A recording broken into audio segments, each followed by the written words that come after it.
दत्तात्रेय, दत्तात्रेय, कहाँ हो तुम?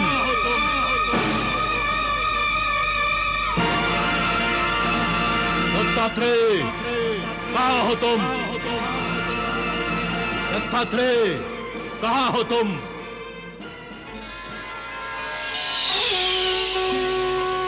मैं यहां हूं वत्स।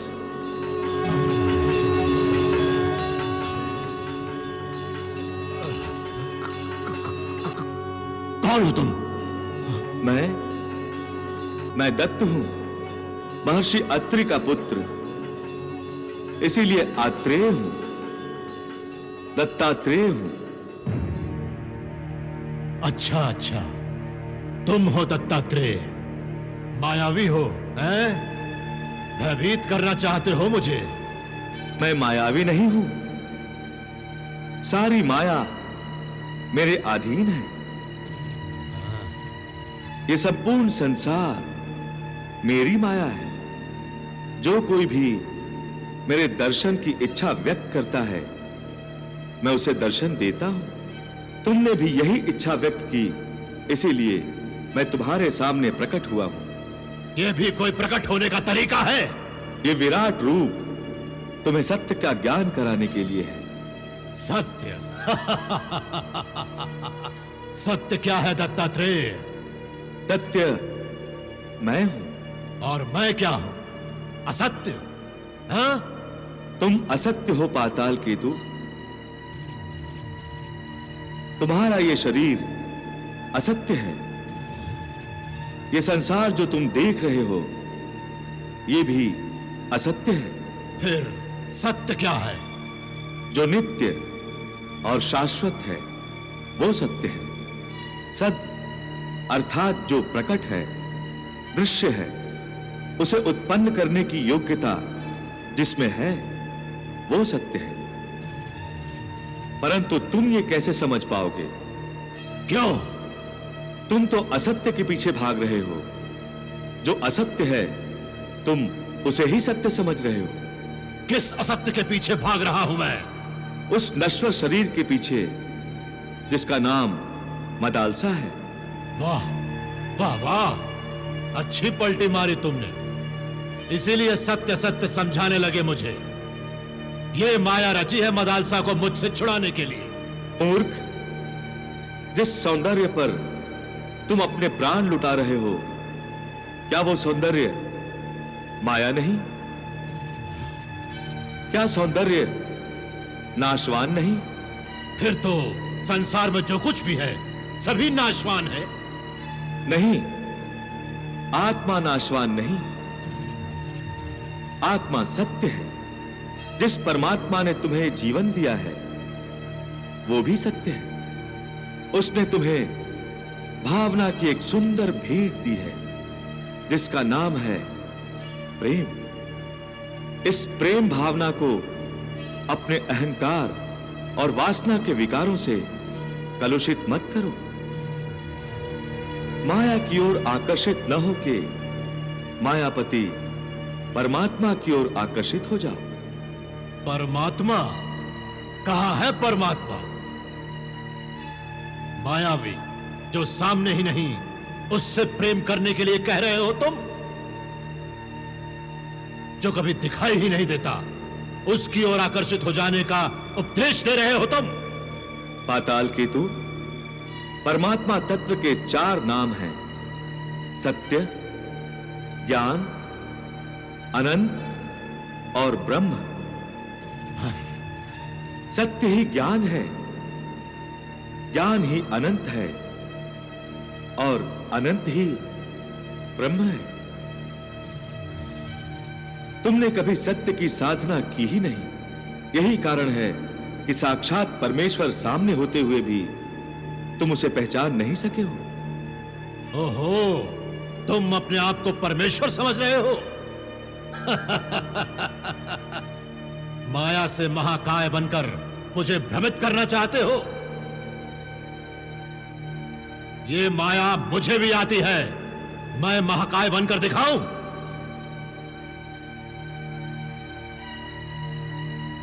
सब समझता हूं मैं। तुम्हारी इस मधुर मुस्कान की भूल भुलैयों में मैं फंसने वाला नहीं हूं। वो तो तुम पहले से ही फंस चुके हो वत्स। ये सारा ऐश्वर्य जो आज तुम्हारा ध्यान अपनी ओर खींच रहा है, ये कल अपना आकर्षण खो देगा। ये सारी वस्तुएं जिनके लिए आज तुम तड़प रहे हो, कल वो तुम्हारे पास होंगी, परंतु तुम्हारा ध्यान उनकी ओर नहीं जाएगा।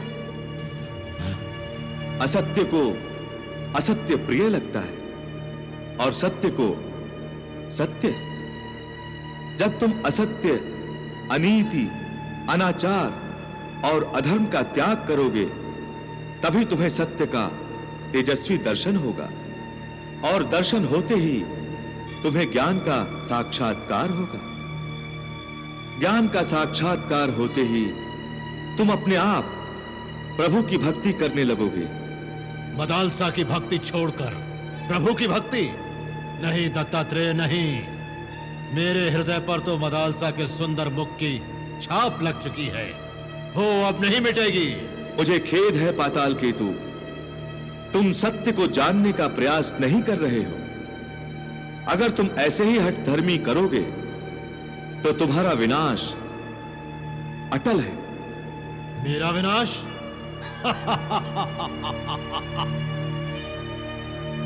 मेरा विनाश?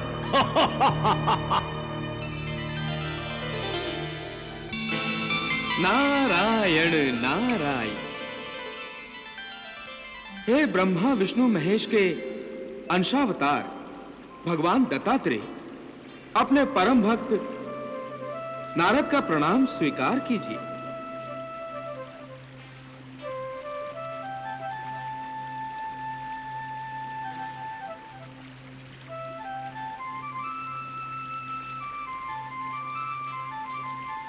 कहिए देवर्षि, क्या देखा, क्या सुना?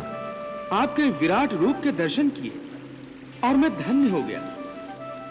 और एक वो भाग्यहीन पाताल केतु है जो भगवान के विराट रूप के दर्शन पाकर भी जहां का तहां रहा। उसने अपने असुरत्व पर आंच नहीं आने दी। एक बात मेरी मोटी बुद्धि में नहीं समाती भगवान। क्या? एक और वो ऋषि कुमार थे जो आपके उपदेश के लिए इतने व्याकुल थे और आप उनसे बचकर भाग रहे थे, और दूसरी ओर वो दुराचारी पाताल केतु है जिसके मन में ना आपके प्रति श्रद्धा है ना निष्ठा, जो उपहास करता है आपका, और उसे बिना मांगे ही आपने सत्य के उपदेश का अमृत पिला दिया। यह क्या रहस्य है भगवान? जिन ऋषि कुमारों की आपने बात की, उनके मन में न श्रद्धा थी, न मेरे विचारों और आचरण में कोई निष्ठा थी।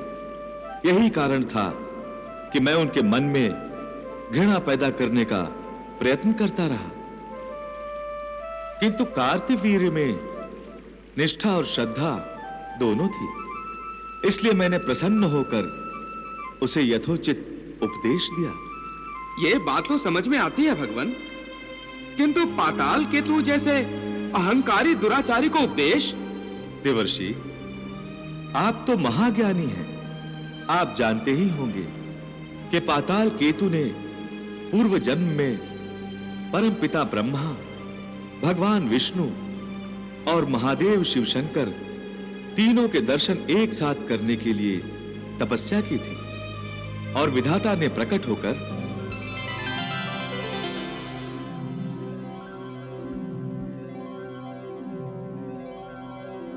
तुम्हारी मनोकामना पूर्ण होगी वत्स। अगले जन्म में तुम्हें मेरे, भगवान विष्णु और भोलेनाथ के एकत्रित दर्शन होंगे। हम तीनों दत्तात्रेय के रूप में पृथ्वीलोक पर अवतरित होने वाले हैं, और तुम्हारी कठोर तपस्या का तुम्हें यह फल मिलेगा कि तुम भगवान दत्तात्रेय के विराट रूप के दर्शन कर पाओगे, जो हर किसी के भाग्य में नहीं होते वत्स। परमपिता, मैं अनुग्रहित हुआ।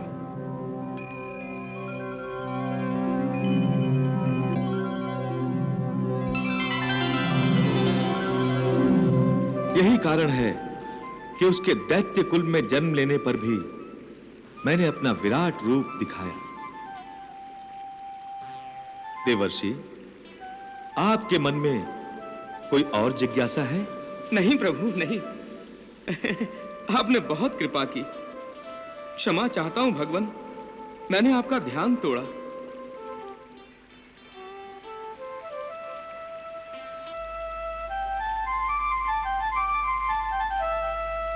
नारायण नारायण।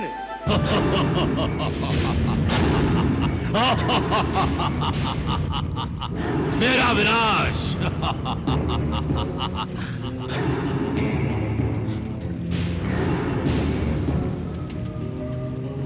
मदालसा,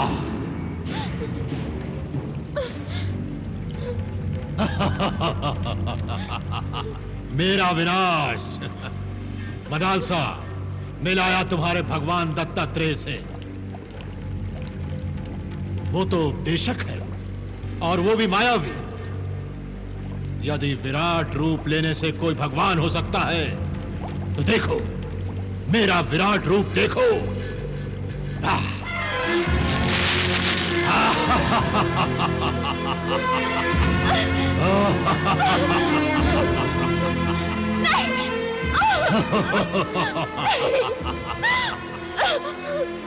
अब तो विश्वास हुआ।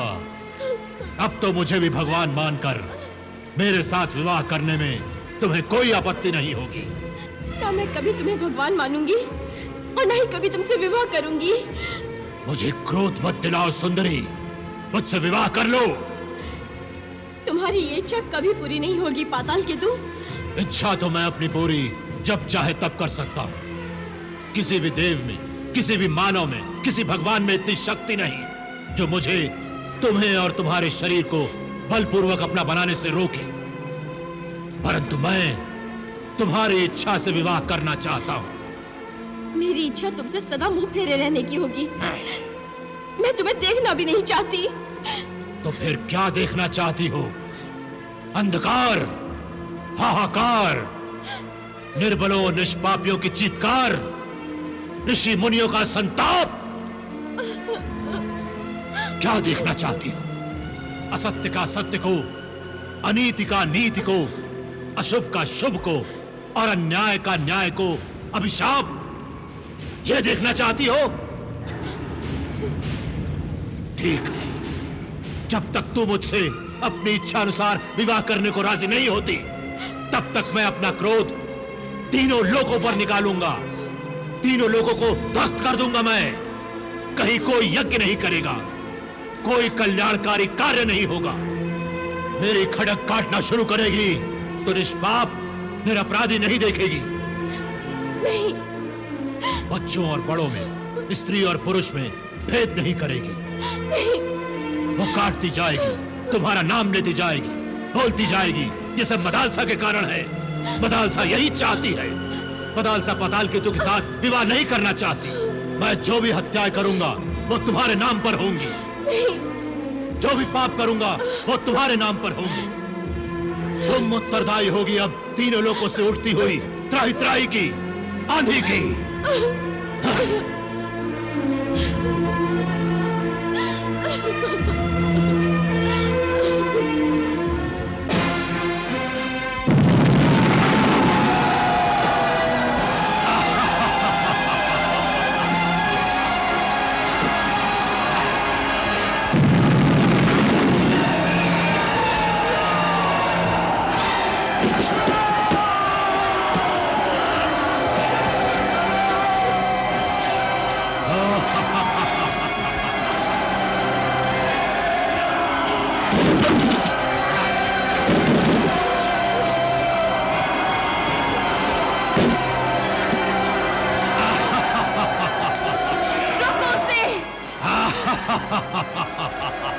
अपने राजा से कहो ये पाप बंद करे ये विध्वंस का अकल्याणकारी कार्य, बंद करे पाप और हिंसा का ये नंगा नाच, बंद करे।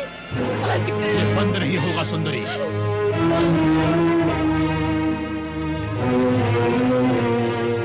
तब तक बंद नहीं होगा जब तक तुम अपने आप को मेरे हवाले, मेरे अधिकार में नहीं दे देती। अपनी इच्छा से मेरे साथ विवाह कर लो। मैं वचन देता हूं, मेरे हाथों कोई वध नहीं होगा। मेरी विवशता को मेरी इच्छा का रूप देना चाहते हो, किंतु विवशता तो मेरी भी है सुंदरी। मैं अपने मन के हाथों विवश हूं। मैं तुम्हारे बिना नहीं रह सकता। तुम्हें अपना बनाए और पाए बिना ये जीवन अधूरा है मेरे लिए। अपने मन की विवशता पूरी कर भी लोगे तो क्या मिलेगा तुम्हें? एक हाड़ मांस का जीता जागता सांस लेता हुआ पुतला, जिसकी अपनी कभी भी कहीं भी कोई प्रतिक्रिया नहीं होगी, जो कभी तुम्हारे प्रेम का उत्तर प्रेम से नहीं दे पाएगा। वो सब तुम मुझ पर, मेरे प्रेम की शक्ति, मेरे प्रेम की सच्चाई पर छोड़ दो। मुझे इस विवाह के लिए तुम्हारी इच्छा, मन की इच्छा चाहिए। असत्य नहीं बोल सकती मैं, और सत्य ये है कि मेरी इच्छा नहीं है तुमसे विवाह करने की। नहीं है? नहीं है, और होगी भी नहीं, कदापि नहीं। मदालसा, तुम्हें पाने के लिए मैं बड़े से बड़ा पाप और बड़े से बड़ा पुण्य कर सकता हूं। मैं तीनों लोगों को जला सकता हूं और त्रिलोक में सुंदर से भी सुंदर भवन बनवा सकता हूं तुम्हारे लिए। तुम्हारी किसी भी वस्तु में मेरी आसक्ति ना है और ना ही होगी। तो फिर किस में आसक्ति है? हाँ,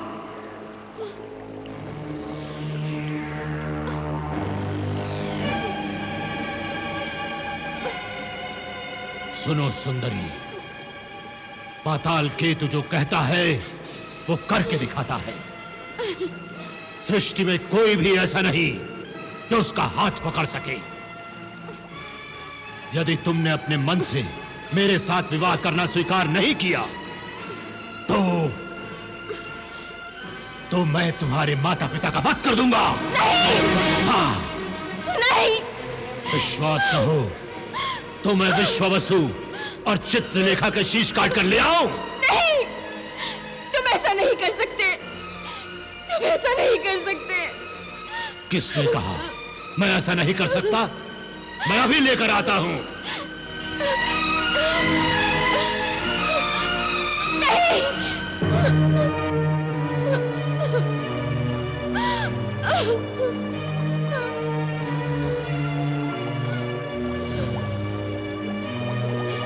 नहीं, नहीं, तुम जो चाहते हो वही होगा। मैं अपनी पसंद नापसंद पर अपने माता पिता को बलिदान नहीं कर सकती।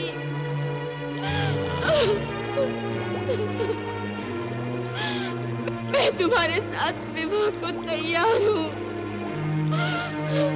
मैं तुम्हारे साथ विवाह को तैयार हूँ।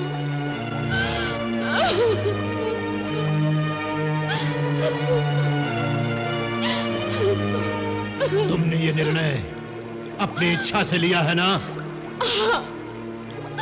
बिना किसी भय और दबाव के मैं तुम्हारे साथ विवाह को तत्पर हूँ।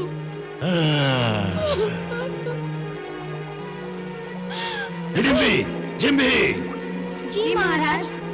ये शुभ सूचना सारे पाताल लोक में फैला दो। आने वाली त्रयोदशी को मैं त्रिभुवन सुंदरी गंधर्व कन्या मदालसा के साथ विवाह करूंगा।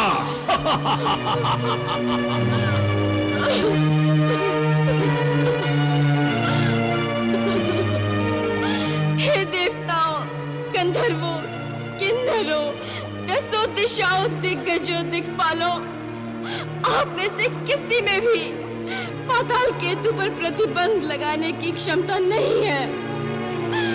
इसीलिए मैं गंधर्व राज विश्वावसु की पुत्री मदालसा अपनी इच्छा से दैत्य राज पाताल केतु से विवाह करने के लिए तैयार हूँ।